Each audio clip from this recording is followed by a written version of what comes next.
건강한 부티뷰티 진천에 사는 64살 남성의 사연입니다. 안녕하세요. 저는 제2의 인생을 활발하게 사는 사람이지만 걱정거리가 하나 있어요. 젊은 시절부터 건강관리는 꽤 잘한다 자부해 왔는데 구강건강, 특히 치아 관리는 그렇지 못했죠. 오른쪽 어금니는 상태가 너무 안 좋아 10년 전에 임플란트 시술까지 받았습니다. 그런데 얼마 전부터 왼쪽 잇몸에서 피가 나고 어금니가 흔들거리며 욱신욱신 쑤셨습니다. 10년 전에도 조심하라는 걱정을 들었던 터라 얼른 치과를 찾았죠. 의사 선생님은 구강 상태를 살펴보시더니 역시나 임플란트를 권하셨는데요. 10년 전 임플란트 시술을 하면서 무척이나 고생했던 경험이 있어 다시는 하고 싶지 않더라고요. 의사 선생님은 한층 업그레이드된 임플란트가 있다며 걱정 말라 하십니다. 그런데 과연 기존의 임플란트에 비해 얼마나 개선이 된 건지 궁금합니다. 건강한 뷰티에서 임플란트에 대해 자세하게 알아봅니다. 네. 네. 자, 오늘 드디어 잇몸 임플란트, 이게 진짜 보통 공사가 아닌데요. 오늘 그쵸. 좀 자세히 살펴보도록 하겠습니다. 네, 지금 이 자리에 치과 빙정 원장님 나와주셨습니다. 네. 어서 오세요. 안녕하세요, 반갑습니다. 안녕하세요. 네, 자, 임플란트 다들 뭐 이제 들어는 보셨을 텐데 인공치아 심는다는 정도. 근데 어떤 건지 자세히 우리가 모를 것 같아서 오늘 좀 중요한 또 시간이 될 것 같습니다. 일단 임플란트가 어떤 치료인지부터 말씀해 주시죠. 임플란트는 이미 시술을 받은 분들도 계시고 아마 받지 않으신 분들도 아마 광고를 통해서 많이 접해보셔서 친숙하실 것으로 생각합니다. 네네. 그래서 제가 한번 자세하게 설명드려 보겠습니다. 네. 일단 임플란트라고 하면 자연 치아를 대체하기 위해서 개발된 인공 치아입니다. 티타늄으로 된 금속은 치아의 뿌리를 대체하게 되고요. 예. 치아 머리 부분은 맞춤형으로 제작을 통해서 만들어지게 됩니다. 예. 사진만 보면 되게 간단한데 네. 이제 쉽지 않은 공사입니다, 진짜. 예. 이가 썩었을 때 뭐 이제 치과 치료하면은 좀 다양하게 여러 종류가 있잖아요. 임플란트도 종류가 있을까요? 네, 임플란트도 종류가 있는데요. 회사마다 디자인이 조금씩 다르기 때문에 이것을 종류로 보고 있습니다. 예. 예전에는 이제 개발 초기에는 외국산 임플란트를 주로 사용을 하였는데요. 네네. 최근 10년간은 국산 임플란트가 거의 대다수를 차지하고 있고요. 국산 임플란트도 20년 정도 사용된 임플란트들이 있기 때문에 네. 안정적으로 시술을 받으실 수가 있습니다.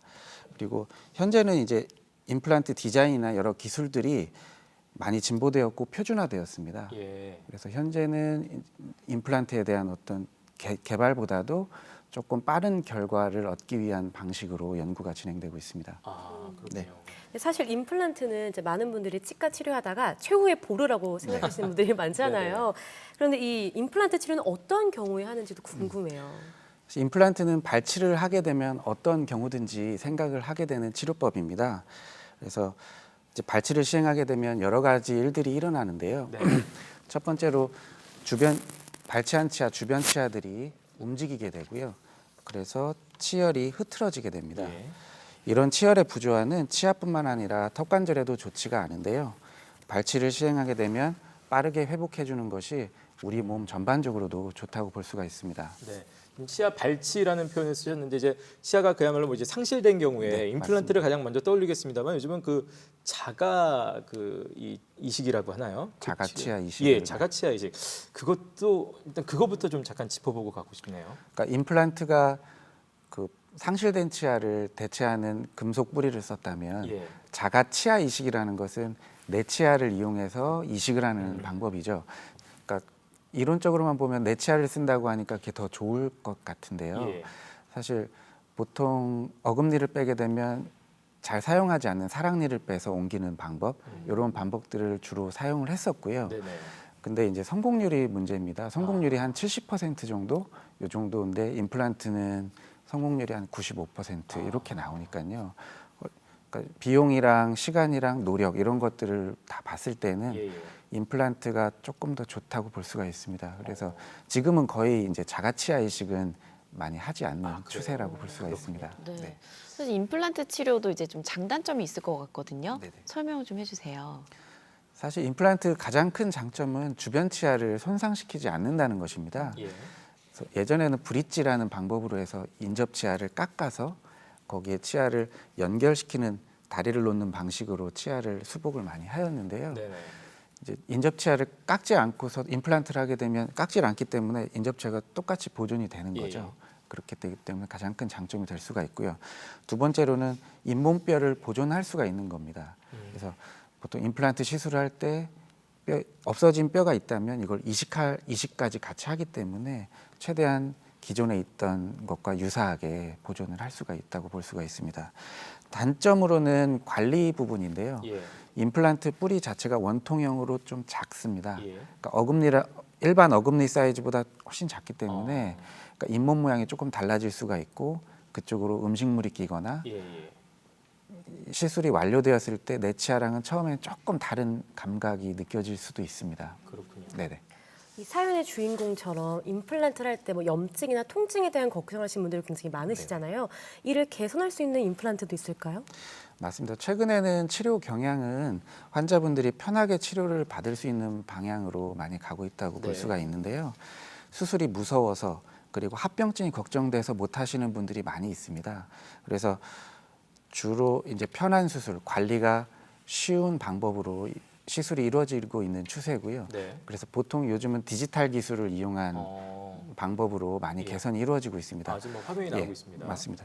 보통 수술을 하는 방법으로는 예. 내비게이션 임플란트라는 수술을 많이 하고 있고요. 이 수술법은 CT 기술 덕분입니다. 예. 컴퓨터상에서 미리 수술 임플란트 위치를 저렇게 잡고 있고요. 예. 그러니까 잇몸에 구멍만 내 가지고 시술하기 때문에 붓기가 거의 없고요. 예. 통증도 최소화할 수 있고 그리고 빠른 치료 결과를 얻을 수가 있습니다. 실제로 저런 화면을 보시면서 치료를 하시는 건가요? 그러니까 수술 전에 저렇게 디자인을 해서요. 그러니까 수술할 때는 잇몸에 구멍만 내서 예. 수술이 이루어지고 있습니다. 그리고 이제 요건 수술 쪽이고요. 그 다음에 보철 쪽인데요. 네네. 이제 보철 쪽으로는 치아의 본을 지금 영상처럼 뜰 수가 있습니다.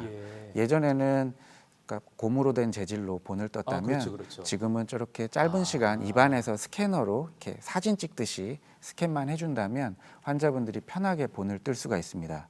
그러니까 모두 요즘 디지털 기술 덕분에 환자분들이 편한 시술을 받으실 수가 있습니다. 진짜 많이 달라졌네요, 또. 그러게요. 그 사실은 이제 얘기를 꼭 해야 되는 것 중에 하나가 우리 또 사실 치료 비용 같은 거 요즘은 또 많이 좀 어떻게 변동들이 있는지 모르겠는데 아무래도 좀 비싸다는 인식이 있다 보니까 한번 했을 때 이게 좀 오래 갔으면 좋겠다라는 생각을 할 수도 있고요. 아니면 틀니 같은 경우는 왜 이 치아가 좀 많이 손상된 분들은 틀니를 쓰실 수가 있는데 혹시 임플란트도 이렇게 많이 없을 때 전체를 다 이렇게 임플란트를 거의 그러면 임플란트 플렉스라고 요즘말로 해야 될 것 같은데 그것도 좀 가능한지 모르겠습니다. 맞습니다.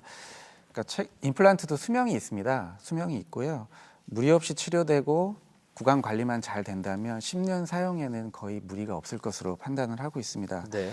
치과에 따라 다르지만 임플란트도 이제 보증 제도를 운영을 하고 있는데요. 예. 선택하실 때 치과를 선택하실 때 이 보증 제도를 선택을 그러니까 이거를 확인하시고 예. 하실 것을 추천드리고 있습니다. 예.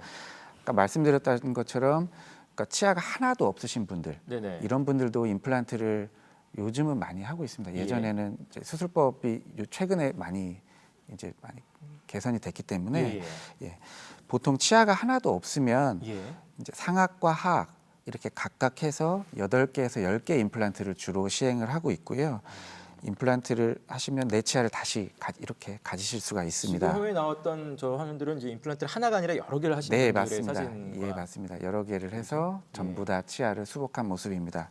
그래서 그러니까 임플란트 비용이 예전보다는 많이 저렴해졌기 때문에 그래도 기존보다는 조금 편하게 접근하실 수 있을 것으로 보입니다. 네. 네. 임플란트 시술할 때 뼈 이식을 해야 되는 경우도 있다고 들었거든요. 이건 어떤 경우에 하는 건가요? 보통 치아가 흔들흔들해서 빼잖아요. 예. 그렇게 되면 잇몸이 안 좋아지게 되면 잇몸뼈가 당연히 이제 소실이 되는 경우가 많이 있습니다. 이런 경우에 이제 뼈 이식을 하게 되는데 사진처럼 치아를 발치하게 되면 저렇게 치조골이 좁아지거든요. 그럼 임플란트가 뼈 안에 다 담기가 어렵기 때문에 뼈 이식을 같이 진행을 해서 뼈 안에 임플란트가 위치할 수 있도록 그렇게 하고 있고 이제 뼈 이식 재료는 인공적으로 만들어진 판매하는 인공 뼈들이 많이 있거든요. 그런 뼈들을 사용하고 요즘에는 자가치아 이식이라 그래서 발치한 내 치아를 이거를 처리를 하면 이걸 내 이식제로 만들 수가 아, 있습니다. 그래요? 그렇게 되면 조금 더 단단한 뼈를 얻으실 수도 있습니다. 저는 뼈 이식이라 해서 어디 딴 데서 또 뼈를 깎아서 겁이 났는데 네. 그런 방법들이 다 있군요. 네네네. 예. 와, 또 임플란트 시술 경우는 치료 기간이 어떻게 되는지 네. 또 어떻게 하면 성공적인 임플란트 치료할 수 있는지 이런 것도 좀 알려주세요. 네. 보통 치료 기간은 짧게는 2개월, 길게는 6, 7개월까지 걸릴 수도 있습니다. 네네. 치조골 양이 충분하다면 2, 3개월이면 충분하고요. 치조골 이식이 필요하면 이식 양에 따라서 4개월에서 6개월 정도까지 시간이 걸릴 수가 있습니다. 보통 이제 임플란트가 자연치와 구조적으로는 다르기 때문에 이질감이 느껴질 수도 있는데요. 네. 그러니까 적응 기간만 지나면 내치아처럼 일반적으로 사용할 수가 있다고 볼 수가 있겠습니다. 그리고 자연치아와 유사하게 임플란트도 치석이 끼이고 잇몸 질환이 발생을 할 수가 있습니다. 예. 보통은 치료가 끝난다 하더라도 6개월 정도의 그 정기 검진이 필요하고요. 정기 검진만 주기적으로만 이루어진다면 거의 10년 사용은 무리가 없을 것 같습니다. 네. 자, 오늘 임플란트에 대해서 좀 들었습니다. 이제 어렵다고 생각해서 혹시 치료할 시기를 놓치면 더 큰 좀 뒤 또 치료해야 될 화가 있을 수 있을 것 같습니다. 좀 많이 좀 평범한 치료가 된 것 같으니까요. 좀 자신감 있게 문제 있으신 분들은 꼭 병원 찾아가셔서 상담 받아보시면 좋겠습니다. 네, 지금까지 건강한 뷰티 김정 원장님, 유혜정 리포터 함께했습니다. 고맙습니다. 감사합니다. 네, 감사합니다. 네.